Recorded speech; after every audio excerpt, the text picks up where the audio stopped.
إن الحمد لله نحمده ونستعينه ونستغفره ونؤمن به ونتوكل عليه ونعوذ بالله من شرور أنفسنا ومن سيئات أعمالنا من يهد الله فلا مضل له ومن يضلله فلا هادي له ونشهد أن لا إله إلا الله وحده لا شريك له ونشهد أن سيدنا ونبينا وسندنا ومولانا محمدا عبده ورسوله أرسله بالهدى ودين الحق ليظهره على الدين كله وكفى بالله شهيدا صلى الله تعالى عليه وعلى آله وأصحابه الذين هم شهدوا بدرا وحنينا وسلم تسليما كثيرا كثيرا أما بعد فأعوذ بالله من الشيطان الرجيم بسم الله الرحمن الرحيم فقلت استغفروا ربكم إنه كان غفارا يرسل السماء عليكم مدرارا ويمددكم بأموال وبنين ويجعل لكم جنات ويجعل لكم أنهارا قال النبي الأمين عليه الصلاة والتسليم من لزم الاستغفار جعل الله له من كل ضيق مخرجا ومن كل هم فرجا ورزقه من حيث لا يحتسب قال الله تعالى ومن يتوكل على الله فهو حسبه إن الله بالغ أمره قد جعل الله لكل شيء قدرا জামিয়া ইসলামিয়া মুহাম্মদিয়া হাড়িকান্দির শতবার্ষিকী আন্তর্জাতিক ইসলামী মহাসম্মেলনের প্রথম দিনের তৃতীয় ডিভিশনের নেহায়ত সম্মানিত সভাপতি, উপস্থিত হযরত উলামায়ে কেরাম এবং আমার প্রাণ প্রিয় জকিগঞ্জ থানার সর্বস্তরের ধর্মপ্রাণ মুমিন মুসলমান ভাইসব, আমরা এখানে সমবেত হয়েছি এক নামে, যে নাম জামিয়া মুহাম্মদিয়া। আমার মনে হয় আজকের এই সম্মেলন জামিয়া মুহাম্মদিয়ার নূরে মুহাম্মদীর চমক দেখাইতেছে। সুবহানাল্লাহ। এখান থেকে নূরে মুহাম্মদ বিস্তার হইতেছে। এই এলাকা তথা জকিগঞ্জ থানা বরং সিলেট জেলা বরং সমস্ত দেশের দিকে এই নূরে মুহাম্মদীর শিখা চতুর্দিকে ছড়াইয়া পড়তেছে। যেভাবে দারুল উলুম দেওবন্দ প্রতিষ্ঠিত হয়েছিল, তখন বানিয়ে দারুল উলুম দেওবন্দ আল্লামা কাসিম নানতবী রহমতুল্লাহি তাআলা আলাইহি, বুজুর্গানে দিনের নাম আসলে আপনারা রহমতুল্লাহ আলাইহি বলবেন, কারণ একজন বুজুর্গ যিনি মাধ্যমে এই পৃথিবীর সমস্ত নিজাম, এই পৃথিবীর সমস্ত ইন্তেজাম বাকি আছে উলামায়ে কেরামের মাধ্যমে। এইসব উলামায়ে কেরাম যারা 100 বছর আগে গুজরিয়া গেছেন, 1200 বছর আগে গুজরিয়া গেছেন, বরং 1400 বছর আগে গুজরিয়া গেছেন, এইসব মহামনীষীর নাম আসলে এদের নামের পরে রহমতুল্লাহ আলাইহি বললে কোনো ক্ষতি নাই। বরং কুরআন হাদিসের দৃষ্টিতে এদের নাম বলার পর যখন রহমতুল্লাহ আলাইহি বলবেন, আপনার উপর আল্লাহ পাক পরওয়ারদিগার আলম 10টি রহমত নাজিল করবেন। সুবহানাল্লাহ। সুতরাং কাসিম নানতবী রহমতুল্লাহ আলাইহি হযরত মাওলানা মুমলুক আলী রহমতুল্লাহি তাআলা আলাইহির শাগির্দ, মাওলানা মুমলুক আলী রহমতুল্লাহ আলাইহি দিল্লির এমন একজন ব্যক্তিত্ব ছিলেন, সেই সময় যে সমস্ত জ্ঞানী গুণী দার্শনিক ছিলেন সমস্ত মানুষের তিনি উস্তাদ। কাসিম নানতই রহমতুল্লাহ আলাইহির উস্তাদ। স্যার সৈয়দ যিনি মমলুক আলী সাহেবের উস্তাদ, মৌলানা মজদুদ্দিন সাহেব যিনি সরকারি মাদ্রাসার প্রতিষ্ঠাতা, তিনিও হইলেন মৌলানা মমলুক আলী সাহেবের উস্তাদ, মৌলানা মমলুক আলী সাহেবের ছাত্র।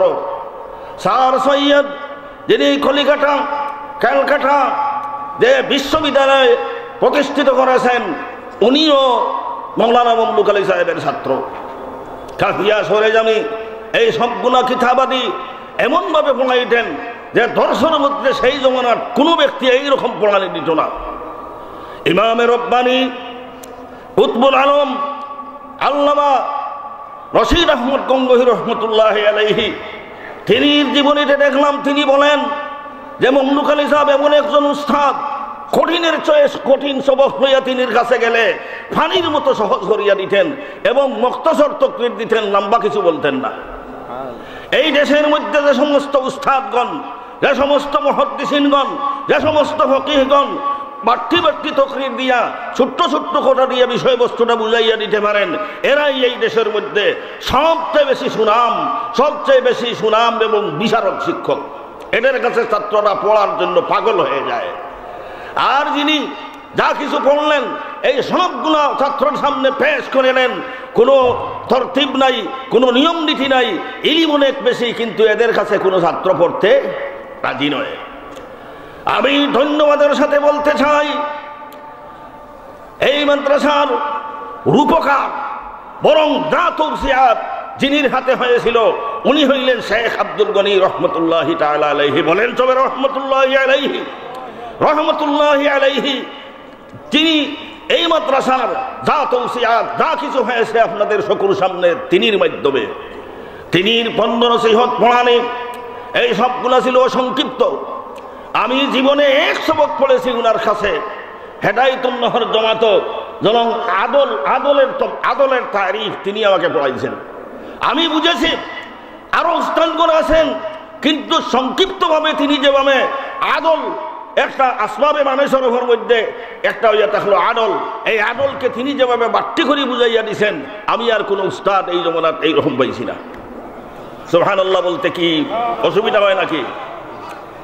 সব জিনিসের কদর করা দরকার। কাসিম নানতরি রহমতুল্লাহ আলাইহি যখন 17-18 বছর বয়স, সেই সময় একটি স্বপ্ন দেখলেন। সেই স্বপ্নটা আমি আপনাদেরকে বলতে চাই। সেই স্বপ্ন দেখলেন, তিনি এই সময় খোদার ঘর দেখেন নাই। তিনি একটি স্বপ্ন দেখলেন যে তিনি খোদার ঘরের ছাদের উপরে চলেছেন। ছাদের উপরে চড়ে দুনো পাওটা মেলিয়া দিছেন। মিজাবে রহমত যারা গেছেন খানা খাবা দেখছেন, মিজাবে রহমত চিনতেছেন। মেজাবে রহমত মধ্যেখানে রাখিয়া দুই দিকে দুই পাও দিছেন, যেখানে হাতিমে কাবা আছে। এই হাতিমে কাবার উপরেই, সরাসরি উপরেই মিজাবে রহমত।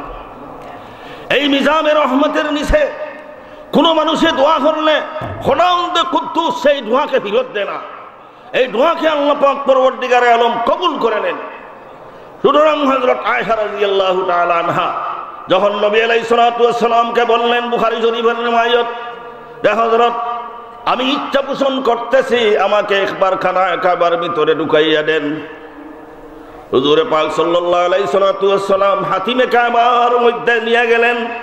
হাতিমে কাবার মধ্যে নিয়ে বললেন, এখানেই তুমি নামাজ 2 রাকাত পড়িয়া নেও। এই 2 রাকাত নামাজ যেমন তুমি খানা কাবার ভিতরে পড়ছো, এইটাই খানা কাবার ভিতর। মিল্লতে ইব্রাহিমী এবং হযরতে আদম আলাইহিস সালাতু ওয়াস সালাম জমানাত যে খানায়ে কাবা তৈয়ার হয়েছিল, সেই খানায়ে কাবার ভিতরে হাতিমে কাবা ঢুকাইছিল। কুরাইশে কুসাইয়ে বেয়াদবি করিয়া খানায়ে কাবার ভিতর থেকে হাতিমে কাবার বাহির করে দেন এবং কুরাইশের মানুষও বাহির করে দিলেন। যখন নাকি হযরতে আব্দুল্লাহ ইবনে জুবাইর রাদিয়াল্লাহু তাআলা আনহু মক্কার জমিনে খলিফাতুল মুসলিমিন হিসাবে প্রতিষ্ঠিত হইলেন, তখন তিনি খানায়ে কাবাকে ভেঙে দিয়ে হাতিমে কাবাকে ভিতরে ঢুকাইলেন। এরপরে হযরত আব্দুল্লাহ ইবনে জুবাইর রাদিয়াল্লাহু তাআলা আনহুকে শহীদ করে দিলেন। উমাইয়া খিলাফত এজিদের দলেরা তিনিকে শহীদ বানিয়ে দিলেন। সেই সময় আবার ফিরিয়া খানায়ে কাবা ভাঙ্গিয়া কুরাইশেরা এইভাবে বানাইল। হাজ্জাজ ইবনে ইউসুফ সর্বশেষ বাণী, দৌলতে বনি উমাইয়ার 5 নম্বর খলিফা হযরতে হাজ্জাজ ইবনে ইউসুফ এই খানায়ে কাবার ঘর তৈয়ার করছে আজ থেকে 1200 বছর বেশি দিন আগে। এই খানায়ে কাবা এখন পর্যন্ত এইভাবে প্রস্তুত আছে। ইঞ্জিনিয়াররা এই খানায়ে কাবার কাছে গেলে বলতে পারেন না কতদিন পর্যন্ত এই ঘরে লাস্টিং করবে। লাস্টিং করতেই আছে, আরো কত হাজার বছর হয়তো লাস্টিং করতে পারে। কিন্তু হাতিমে কাবা এখনো ভিতরে ঢুকে নাই। এই দুই দিকে পাও দিছেন, তিনি দেখেন দুই পাও থেকে পানি পড়তেছে, দুই পাও দিকে দাঁড়িয়ে পানি পড়তেছে এবং পানিগুলো এমন প্রবলভাবে পড়তেছে যে চতুর্দিকে দেখেন এই পানিগুলা চিত্রিয়া দৌড় দৌড়াত যাইতে আছে। ঘুম ভাঙ্গে গেল, স্বপ্ন শেষ। স্বপ্নে দেখার পরে সকালবেলায় তিনি উস্তাদে মুহতারাম মৌলানা মমলুক আলী সাহেব রহমতুল্লাহ আলাইহির দরবারে গিয়া পৌঁছিয়া স্বপ্নটা বয়ান করলেন। স্বপ্ন বয়ান করার পরে মৌলানা মমলুক আলী সাহেব বললেন, আল্লাহ তোমাকে এমন এক ব্যক্তি হিসাবে এই জমিনের মধ্যে প্রতিষ্ঠিত করবেন যে তোমার উপকার আস্থা পৃথিবীর সব জায়গায় তোমার সায়রাব, তোমার ইলমি ফায়দাটা সারা পৃথিবীর মধ্যে তোমার নূরের চমক, তোমার ইলমের চমকটা চতুর্দিকে গিয়া পৌঁছিবে। আল্লাহ পাক পরবর্তীকারে আলম কবুল করলেন। যখন দারুল উলুম দেওবন্দ প্রতিষ্ঠিত করার সময় হয়, যখন একটা জায়গা নির্ধারিত করলেন, এই অবস্থার মধ্যে আর একদিন স্বপ্নে দেখলেন হযরত মাওলানা রফিউদ্দিন সাহেব, সকলে বলেন রহমতুল্লাহি আলাইহি। তিনি স্বপ্নে দেখলেন জনাব রাসূলুল্লাহ সাল্লাল্লাহু আলাইহি সাল্লাতু ওয়াস সালামকে, জনাব রাসূলুল্লাহ সাল্লাল্লাহু আলাইহি সাল্লাতু ওয়াস সালাম লাঠি হাতে নিয়ে রফিউদ্দিন সাহেব গয়েরও আরো কয়েকজনকে নিয়ে এই জায়গাটা চক্কর দিলেন, লাঠি দিয়া সিন দিয়া দিলেন, আখ দিয়া দিলেন লাঠি দিয়ে। চতুর্দিক একবার করে বললেন, এই একবারের ভিতরে তোমরা দারুল উলুম দেওবন্দ প্রতিষ্ঠিত করো, দারুল উলুম দেওবন্দের গৃহ নির্মাণটা এই একবারের ভিতরে করো। হযরত মাওলানা রফিউদ্দিন সাহেব রহমতুল্লাহ আলাইহি স্বপ্ন দেখে কাসেম নানতবিকে বললেন, আরো কয়েকজন মানুষ ফজরের নামাজ পড়ার পরে বললেন, একটা দেখো আসি, আল্লাহর নবীর লাঠির সিনটাকে দেখা যায়।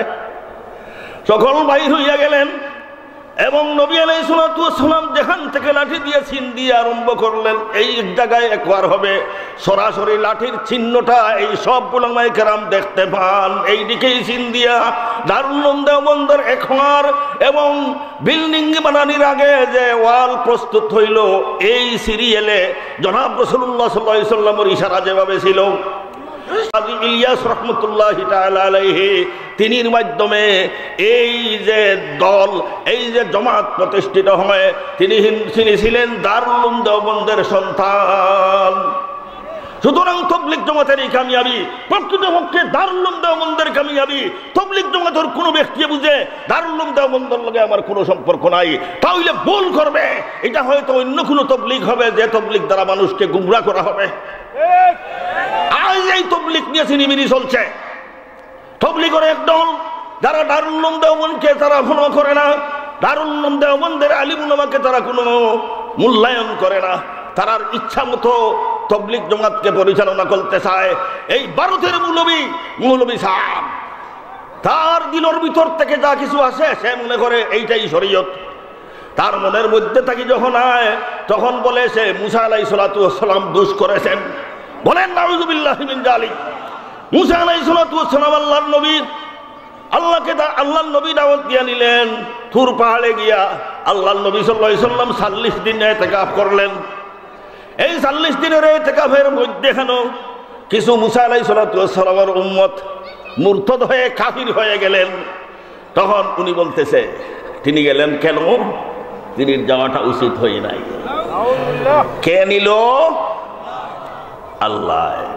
গেলেন আল্লাহর নবী মুসা কলিমুল্লাহ।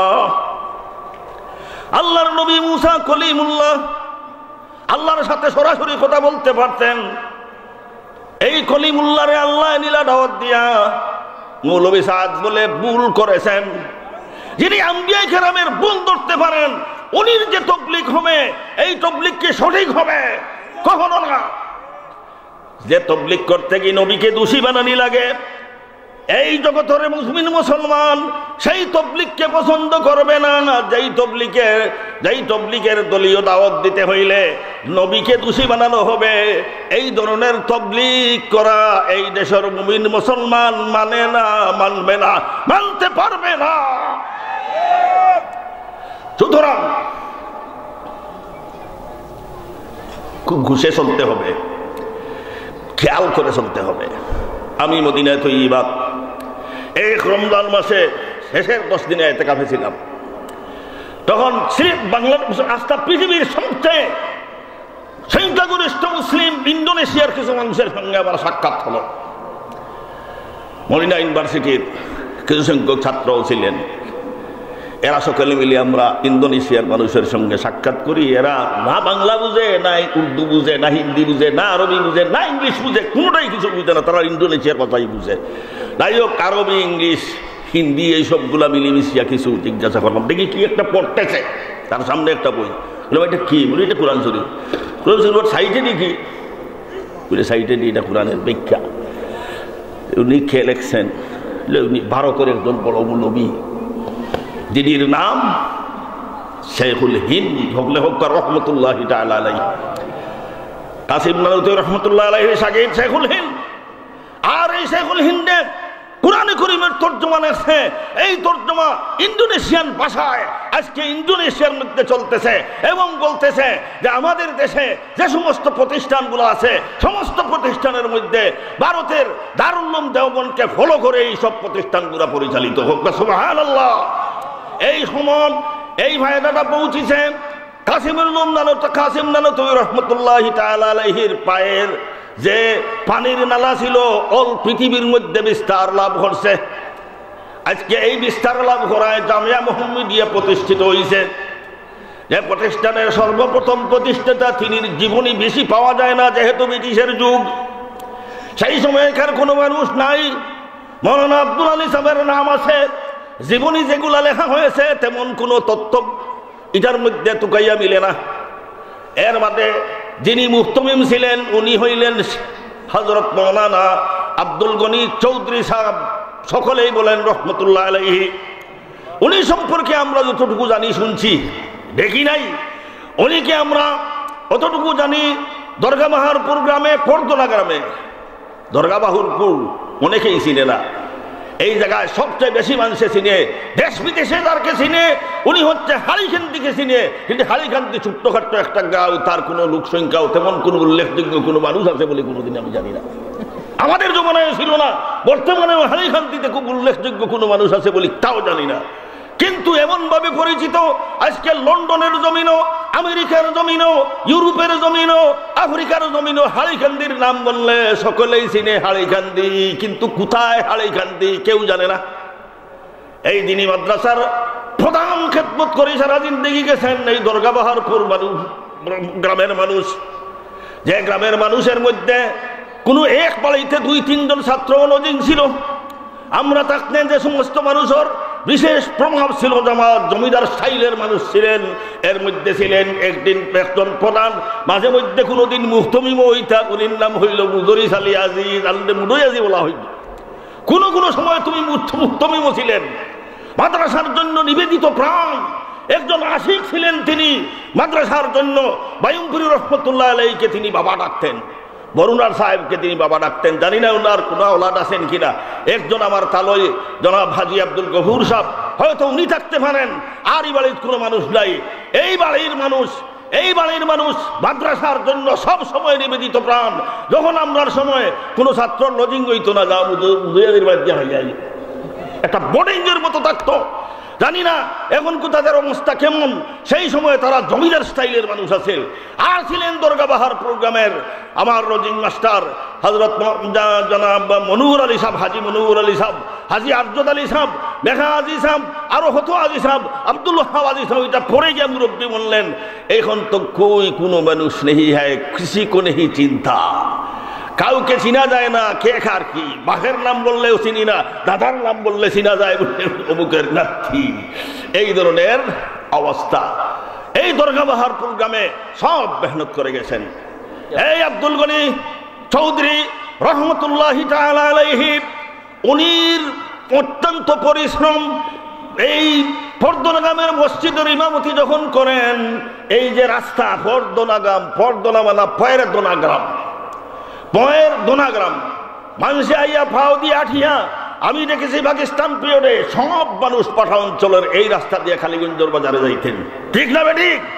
সব মানুষ এই রাস্তা পায়ে যাইতেন। এর লাগে পয়ের দোনাগ্রাম হয়েছে। এটা সকল মানুষের পাবে দুনিয়া যাইতো এই গ্রামে। এই গ্রামের ভিতরে দিয়া মানুষ চলাফেরা করত। আব্দুল মতিন মেম্বার সাহেব আছেন, তিনি আমার সমবয়সী। তিনি যা বলতে পারবেন আমি এর চেয়ে কম বলতে পারবো না। এই দেশের মানুষের সঙ্গে আমার সম্পর্ক এর চেয়ে কম ছিল না। আব্দুল মতিন সাহেব তিনি লেখাপড়া করছেন, আমার কিছু নিচে ছিলেন, আমি সিনিয়র ছিলাম। আব্দুল মতিন সাহেব তো বর্তমানে গাঁর মুরব্বী, মেম্বার, মাতব্বর, বিচারক, মুরব্বী, কত কিছু। এবং আমার এক হিসাবে ব্যয়ও আমার ছাত্র তার পুলিশ মেয়ে শাদী করছে, এই হিসাবে তিনি আমার ব্যয়ও ছাত্র। তোমার তো উনাকে আমি ব্যয় ডাকতাম, উনারা মুরব্বী। যাই হোক, এই গ্রামে যখন ফরদোনাগামের মসজিদ ইমাম, তখন এই মাদ্রাসার মুহতমিম, এই মাদ্রাসার মুহতমিম হিসাবে অনেক প্রভাব ছিল। আমি জানি মুরব্বীদের কাছ থেকে শুনছি, এই মাদ্রাসার থেকে নিয়ে গ্রামের হুক পর্যন্ত তিনি একদিকে আটিয়া গেছেন এবং মানুষের পিছনে পিছনে উড়ি কুদাল নিয়ে রাস্তাটা করছেন। উনি যেদিকে আটিয়া গেছেন সেই দিকে এই রাস্তা, এই রাস্তা তিনি অবদান। আজ পর্যন্ত হয়তো এই রাস্তা ফিস হয়ে খালিগঞ্জ বাজারে পৌঁছে নাই, এর বাদে অনেক রাস্তা হয়েও খালিগঞ্জে গিয়ে পৌঁছে গিয়েছে। এই দিকে রাস্তা দিয়া এই বিভিন্ন দিক থেকে রাস্তা খালিগঞ্জের বাজারে ফিস হয়ে উঠেছে, কিন্তু এখন পর্যন্ত এই রাস্তা মনে হয় গেছি না কোনোদিন, অনেক বছরের মধ্যে ফিস হয় নাই। কিন্তু এই রাস্তাটা এই মৌলানা আব্দুল গনি সাহেব রহমতুল্লাহি আলাইহি, চৌধুরী রহমতুল্লাহি আলাইহিরই অবদান। অনেক কষ্ট করে এই মাদ্রাসারে তিনি লালন পালন করে এই মাদ্রাসার শিক্ষা ব্যবস্থারে কোনো মতে জিন্দা রাখছিলেন। এরপরে ৩ নম্বর ব্যক্তি আসলেন, যিনি হইলেন আমাদের এলাকার প্রবীণ মুরব্বী হযরত মাওলানা, যিনি টাইটেল পাস করেন নাই। ফুলবাড়ি মাদ্রাসা এবং ডিঙ্গাবাড়ি মাদ্রাসায় উনি শিক্ষকতা শেষ করে এই মাদ্রাসা লেখা, এই মাদ্রাসার শিক্ষকতা এবং ইহতেমামের দায়িত্ব নিলেন। উনি হইলেন মুল্লানা ফজলুর রহমান সাহেব রহমতুল্লাহি তাআলা আলাইহি। অত্যন্ত হাজির জবাব ছিলেন, অত্যন্ত হাজির জবাব। এই দেশে বড় বিচারক এবং মুরব্বী হিসাবে ছিলেন হযরত মাওলানা ফজলুর রহমান সাহেব। আমরা তিনিকে দেখেছি, শুধু দেখেছি, তিনির কাছে পড়িও নাই। আমার তালই মৌলানা আব্দুল রুফ সাহেব দামাত বরকাতুহুম তাইন, ওনার কাছে পড়ছেন, কাফিয়া পড়ছেন। উনি একজন ভালো শিক্ষক ছিলেন, কিন্তু দৌড়ায় হাদিস পর্যন্ত পৌঁছেন নাই। উনি ছিলেন মুহতমিম। উনি সর্বপ্রথম এই যে বিল্ডিং ছিল, পুরাতন বিল্ডিংটা কোথায় ছিল জানি না, এখন ভুলে গেছি, জায়গাটা পুরা নির্ণয় করতে পারতেছি না। এই পুরাতন বিল্ডিংটা এম সাইজের একটা বিল্ডিং আছে, 2 সাইডে 2টা ফটিক। এই বিল্ডিংটা কিন্তু তৈরি করলেন সর্বপ্রথমে পাখার বিল্ডিং মৌলানা ফজলুর রহমান সাহেব রহমতুল্লাহি তাআলা আলাইহি। এই সংক্ষিপ্ত ইতিহাস, কিন্তু ইতিহাসের মধ্যে যারা লিখেছেন এই ইতিহাসটা লেখা সঠিক হয় নাই, আরো কিছু তথ্যের জরুরত প্রয়োজন ছিল। তারা লিখছে 1335 ইংরেজিতে জন্মগ্রহণ করেন ফজলুর রহমান সাহেব, এটা কিন্তু ঠিক নয়। আবার বলেন 1372 ইংরেজিতে তিনি ইন্তেকাল করেন। হিসাব করলে দেখা যায় মাত্র 37 বছর বয়স। আমার লেখার বুড়া কেউ নাইনি এখানে। বুড়াটা দেখছেন বালাউটি সাহেবকে, বালাউটি সাহেবকে আমরা 70 বছর বয়সে দেখি, কিন্তু এখানের মধ্যে লেখা হয় মাত্র বয়স 37 বছর। এটা ঠিক না বেঠিক? ঠিক না বেঠিক? বুড়ারা হইতে পারে না, এটা ঠিক নাই, এটা ইতিহাস ঠিক নাই, এটা সঠিক তথ্য নয়। যাই হোক, উনির অনেক পরিশ্রম, এই পরিশ্রমের মাধ্যমে শিক্ষা ব্যবস্থাটা কিছু উন্নতির দিকে লাভ হয়। এরপরে বালাউটি সাহেব রহমতুল্লাহ আলাইহির পরে কতদিন মুহতমিম ছিলেন, যা আমরা পাই নাই। আমরা যখন মাদ্রাসায় লেখাপড়া করি, আমি মক্তব সুগমে ভর্তি হই 1967 ইংরেজিতে। এটা কেউর জন্য হয়েছে না এই সময়, আমাকে কি চিনবেন আপনারা? 67 ইংরেজিতে পাকিস্তান জমানাত 71 ইংরেজি পর্যন্ত আমি এই মাদ্রাসার ছাত্র। আমার মাধ্যমে এই মাদ্রাসার হাজার হাজার উলামায়ে কেরামের সম্পর্ক। আমি যখন ঢুকিয়াই একটা ছাত্র একজন আলিমে আমাকে বললো, হুজুর আপনার শত শত শাগির্দ দখল এখানে অপেক্ষা করতেছেন। আমি কইলাম এই শত শত শাগির্দ আমার নাই, জামিয়া মুহাম্মদিয়ারই সন্তান ভাই দিয়া আমি এমন ব্যক্তি। এই মাদ্রাসার উস্তাদ হন্তর বিশেষ দোয়ার বরকতে আমার এই বাংলাদেশের মধ্যে বিভিন্ন ডিস্ট্রিক্টে, অল বেঙ্গল সহ বিভিন্ন ডিস্ট্রিক্টে হাজার হাজার উলামায়ে কেরাম আমার ছাত্ররা আছেন। এটাই আলিখান্দির উপনাম। আমার উস্তাদগণের মধ্যে 2 উস্তাদ জীবিত আছেন এখানে। একজন হইলেন ফরদানগামর মিয়া সাহেব, ভালো একজন উস্তাদ ছিলেন, হযরত মুলানা আব্দুল করিম সাহেব দামাত বরকাতুহুম, তিনি হয়তো আছেন। আর একজন হযরত মৌলানা খলিলুর রহমান সাহেব, তিনি ছিলেন মুদুয়াজির ঘরে জাগি, উনি বেঁচে আছেন। মাঝে মধ্যে আমাকে দাওয়াত দিয়ে নেন বিভিন্ন জলসায়, আর তিনি আমাকে অত্যন্ত মহব্বতের নজরে এখনো দেখেন। এই উস্তাদগুলোর মহব্বতের কারণে আমি আমার জীবনে যে 2 মাদ্রাসাতে পড়েছি, আমার জীবনে এই মাদ্রাসায় পড়েছি, এরপরে দরগায় গিয়ে 5 বছর পড়েছি। এখানে 5 বছর, দরগায় 5 বছর, 3য় নম্বর কোনো মাদ্রাসায় আমি পড়ি নাই। আমার পড়ানোর জিন্দগি ঠিক তদ্রুপ সর্বপ্রথম থাকিও আঙ্গুরা মোহাম্মদপুর মাদ্রাসায় 1 নম্বর, আর 2 নম্বরে আমার মাদুরে জামিয়া কাসিমুল উলুম দরগাহে শাহ জালাল রহমতুল্লাহি আলাইহি, বৃহত্তর সিলেটের সবচেয়ে বড় মাদ্রাসা, সবচেয়ে বিশাল ব্যয়বহুল একটা মাদ্রাসা। এই মাদ্রাসার শিক্ষক আমি। আপনার দোয়ায় আমি লজিং মাস্টারকেও কোনোদিন বলি নাই। আমি লজিংয়ের যারা আছেন সকলকে আমি ফোন দিয়া বিভিন্ন সময় আমি তাদেরকে খোঁজ খবর করি।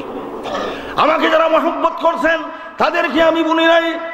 মুদয়াজি সাহেব দামাত বরকাত রহমতুল্লাহি তাআলা আলাইহি এখন নাই, তিনি ছেলেদের সঙ্গে আমার সম্পর্ক ছিল, বিশেষ করে আমার তালই জনাব আব্দুল গফুর সাহেব দামাত বরকাতুহুম, তিনি হয়তো জীবিত আছেন, তিনিদের সঙ্গেও আমার খুব সম্পর্ক ছিল। এদের দোয়া আর এই উলামায়ে কেরামের দোয়ার বরকতে আমার মাধ্যমে হাজার হাজার আলিম উলামায়ে কেরামের সম্পর্ক এই জামিয়ার সঙ্গে আছে। এই জামিয়ার নূর চতুর্দিকে বিস্তার করতে আছে। সুতরাং এক একটা প্রতিষ্ঠান, এই সবগুলা দারুল উলুম দেওবন্দেরই ফসল, ঠিক না বেঠিক? দারুল উলুম দেওবন্দেরই ফসল।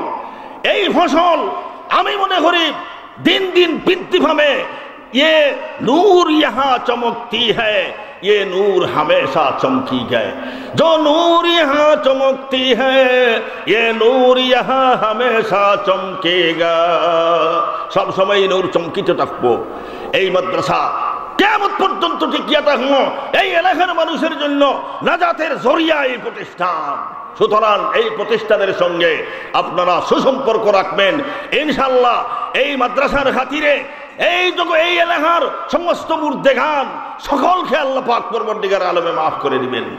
এখানে বুজুর্গানে দিন, বহু পুরাতন দিন জমানার থেকে বুজুর্গানে দিনের আগমন হয়। ইমাম বুখারী রহমতুল্লাহ আলাইহির জিন্দেগিতে আমরা পেয়েছি যে কোনো এক এলাকার মধ্যে কোনো বুজুর্গানে দিনের আগমন হয় যদি, আর এই বুজুর্গানে দিন আগমনের বরকতে আল্লাহর কোনো গজবের যদি সিদ্ধান্ত হয়ে যায়, তাহলে আল্লাহ পাক পরবর্তীকার আলম এই জায়গা থেকে উলামায়ে কেরাম বুজুর্গানে দিনের আগমনের বরকতে এই গজবটাকে আল্লাহ তাআলা রহমতে পরিণত করিয়া দেন।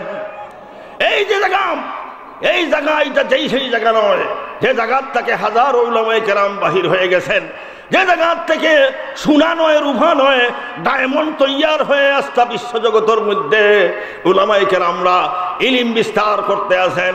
এটা আপনাদের খেদমত কোনোদিন ব্যথা যাবে না, ব্যথা যাবে না। এই খেদমত আল্লাহর দরবারে মঞ্জুর আর মকবুল হয়েছে, যার কারণে আজকে 100 বছর বাদে এই ভর্তি উপলক্ষে আপনারা এখানে সমবেত হয়েছেন। আল্লাহ তাআলা